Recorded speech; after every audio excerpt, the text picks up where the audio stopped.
Hello everybody, what is going on? I hope you're all doing well and welcome to another tutorial video. In this video, I'll be showing you guys how you can add or set the RSI indicator in TradingView, so let's get right into it.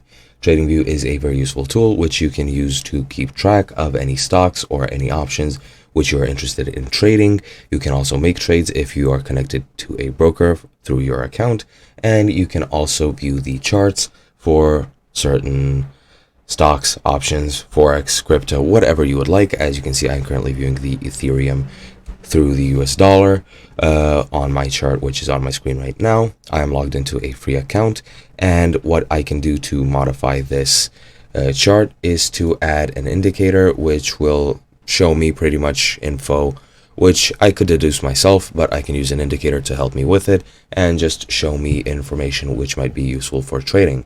Now, if you are on a free account, you are limited to 3 indicators, so keep track of your indicators. Make sure you don't have that you have enough space to add one. And to add the RSI indicator, what you want to do is just go and click on indicators.